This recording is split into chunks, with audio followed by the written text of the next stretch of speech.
अस्सलाम वालेकुम भैया, मैं हूं रेहान कनाडा से। उम्मीद है आप लोग सब खैर खैरियत से होंगे। आप लोग देख रहे हैं मेरा यूट्यूब और फेसबुक चैनल। और आज हम बात करेंगे थोड़ा सा कनाडा से हटकर।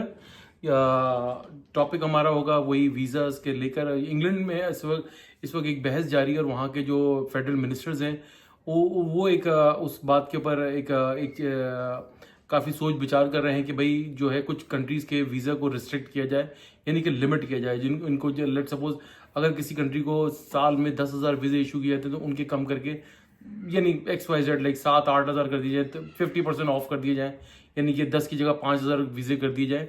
तो ये काफ़ी सोच विचार वहाँ पर हो रही है और शायद इसके ऊपर जो है वो इसके ऊपर इम्प्लीमेंट भी कर दें, क्योंकि इस चीज़ के ऊपर काफ़ी सीरियसली गौर व खौज किया जा रहा है। उन ममालिक में भैया ये वो ममालिक हैं जिनके यहाँ से वीज़े आते हैं, मुख्तलिफ वीज़ों के ऊपर वो लोग आते हैं। उसके बाद जाने का वो कहते हैं कि नाम नहीं लेते और जो है ज़्यादातर भी ये लोग असाइलम अप्लाई कर देते हैं।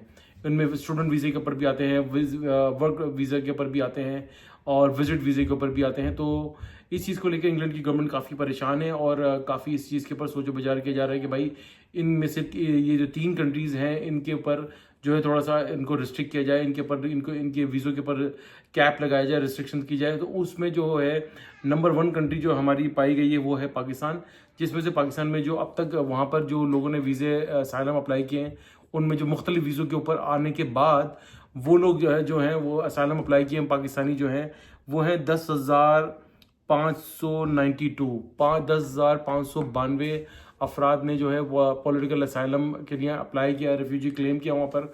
ये पाकिस्तानियों की तादाद नंबर 1 है। दूसरे नंबर पर हैं जनाब अली, श्रीलंका के लोग हैं, श्रीलंकन लोग हैं जिनकी तादाद 2,862 है।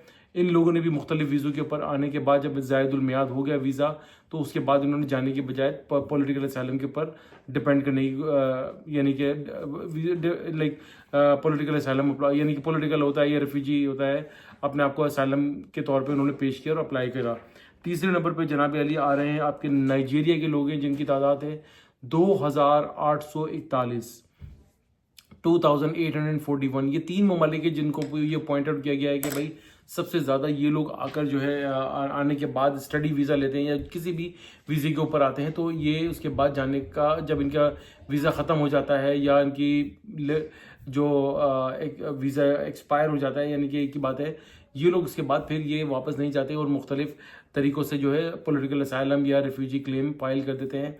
तो इसके ऊपर ये कहा जा रहा है कि भाई इनको रिस्ट्रिक्ट किया जाए ताकि असाइलम के ऊपर जो है लोड थोड़ा सा कम पड़ेगा और वो ऐसा ही होगा क्योंकि ये लोग बहुत बहुत ज़्यादा कैलकुलेशन करने के बाद ये इस तरीके से डिसीजन लेते हैं। जब एक चीज़ इनके यहाँ क्या नाम है इसका आपका ये टेबल करते हैं, उसके ऊपर आर्गूमेंट करते हैं किसी भी सब्जेक्ट को लेकर, किसी भी इशू को लेकर, तो ये बहुत सीरियसली और बड़ा थॉरो उसके ऊपर एक आर्गूमेंट और एक जो है डिस्कशन किया जाता है, उसके बाद डिसीजन लिया जाता है। तो काफ़ी चांसेस ये है कि भाई हमारे जो पाकिस्तानी भाई वगैरह हैं ये जाके हमेशा यही हरकतें करते हैं और अब यानी कि आई डोंट नो उनको क्या प्रॉब्लम है यार भाई। अब आप तरीके से रहें और अब जाकर अगर एक बात मैं हमेशा कहता हूँ यहाँ पे कनाडा में आने वाले लोगों को भी मैं यही कहता हूँ कि भाई अगर आप स्टडी परमिट के ऊपर आए हैं या वर्क परमिट के ऊपर आए हैं तो आप ऑलरेडी एक अकल से सोचने वाली बात है कि आप स्क्रूटनी अपनी कर आए होते हैं, पुलिस क्लियरेंस सर्टिफिकेट होता है, आप कोई ऐसी बात नहीं करते कि आपकी जान को वहाँ पे खतरा है, वापस नहीं जा सकते। लेकिन जब आप इस केस को में आप किसी भी वकील या कंसल्टेंट की बातों में आकर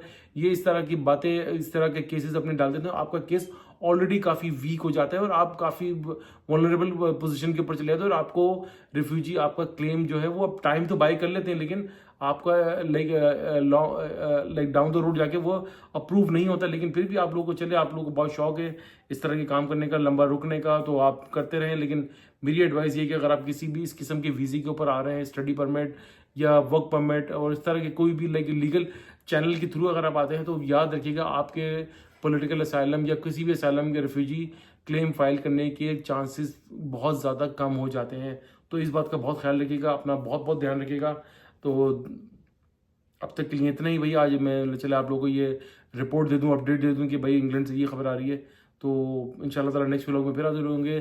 तब तक के लिए भैया जाने से पहले एज यूजुअल मेरे चैनल को लाइक करें, सब्सक्राइब करें, बेल आइकन का बटन जरूर दबाइएगा, दुआ दीजिए, दुआ लीजिए, दुआ में बड़ी ताकत है। सदका खैरात चैरिटी करते रहा कीजिए, आपको बड़ी बड़ी परेशानियों और फांसी बचाती है।